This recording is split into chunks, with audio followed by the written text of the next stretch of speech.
राधे राधे दोस्तों, आइए जानते हैं कि 2025 में मार्गशीर्ष अमावस्या कब मनाई जाएगी। तो पंचांग के अनुसार मार्गशीर्ष अमावस्या 20 नवंबर को मनाई जा रही है। इस दिन पवित्र नदी में स्नान दान करने का विशेष महत्व है। साथ ही मंदिर या गरीब लोगों में दान करना इस दिन बहुत फलदायी माना जाता है। धार्मिक मान्यताओं के अनुसार मार्गशीर्ष अमावस्या के दिन पूजा और दान करने से व्यक्ति को जीवन में किसी भी चीज़ की कमी का सामना नहीं करना पड़ता है। साथ ही पितरों का आशीर्वाद प्राप्त होता है। अगर आप भी पितरों की कृपा प्राप्त करना चाहते हैं तो मार्गशीर्ष अमावस्या के दिन श्राद्ध अपने श्रद्धा के अनुसार अपने पितरों के खुशी के लिए कुछ विशेष चीज़ों का दान अवश्य करना चाहिए। आइए जानते हैं कि अमावस्या के दिन हमें किन चीज़ों का दान करना चाहिए। मार्गशीर्ष अमावस्या का शुभ तिथि पहले जान लेते हैं। तो इस बार 20 नवंबर को मार्गशीर्ष अमावस्या मनाई जाएगी। इस तिथि की शुरुआत 19 नवंबर को सुबह 9:43 पर होगा और मार्गशीर्ष अमावस्या की तिथि का समापन 20 नवंबर को दोपहर 12:16 पर होगा। तो इस तरह उस उदय तिथि के अनुसार 20 नवंबर को ही मार्गशीर्ष अमावस्या, इस दिन स्नान दान का विशेष महत्व है। और यदि आप दीपदान करना चाहते हैं तो आपको 19 तारीख को गुरुवार के दिन आपको यह दीपदान वगैरह करना चाहिए। शाम के समय शिवालय में, अपने घर में, तुलसी के पास दीपदान का, क्योंकि इस दिन विशेष महत्व है।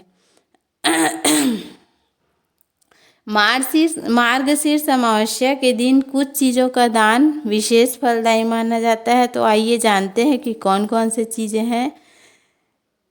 इस दिन आपको गेहूँ, चावल, अन्न, वस्त्र और साबुत उड़द, कंबल आदि चीज़ों का दान करना चाहिए। इस दिन आपको सुबह स्नान करने के बाद भगवान विष्णु और पितरों की पूजा अर्चना करनी चाहिए। इस दिन गीता के 7वें अध्याय का पाठ अवश्य करना चाहिए और इसका फल अपने पितरों को समर्पित करना चाहिए। इसके बाद मंदिर या गरीब लोगों में चावल, गेहूँ, काले तिल का दान करें। धार्मिक मान्यता के अनुसार इन चीज़ों का दान करने से पितृ शांत होते हैं और उनकी कृपा प्राप्त होती है। साथ ही जीवन में सुख शांति बनी रहती है। अगर आप पितरों को प्रसन्न करना चाहते हैं तो इसके लिए अमावस्या के दिन सुबह स्नान करने के बाद पितरों का ध्यान करें। इसके बाद साबुत उड़द और कंबल आदि चीज़ों का दान करें। चप्पल, छाता का भी दान कर सकते हैं।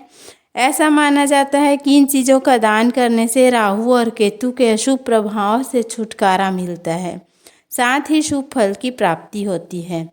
इसके अलावा अमावस्या के दिन पितरों की आत्मा की शांति के लिए तर्पण जरूर करना चाहिए और पशु पक्षियों के लिए दाना अवश्य डालना चाहिए। धार्मिक मान्यता के अनुसार इस उपाय को करने से जीवन में खुशियों का आगमन होता है। इन बातों का कुछ विशेष बात है जिसका आपको अमावस्या के दिन ध्यान रखना चाहिए। जैसे कि इस दिन घर की साफ सफाई का विशेष ध्यान रखें। इस दिन काले रंग के कपड़े धारण ना करें और इस दिन फूल पत्तियों को भी, पेड़ वगैरह को आप तोड़े काटे नहीं, इससे आपको दोष लग सकता है। तो इस दिन इन कुछ छोटी छोटी बातों का ध्यान रखें। और यदि हमारा वीडियो पसंद आए तो वीडियो को लाइक, शेयर और सब्सक्राइब करना ना भूलें। धन्यवाद। राधे राधे।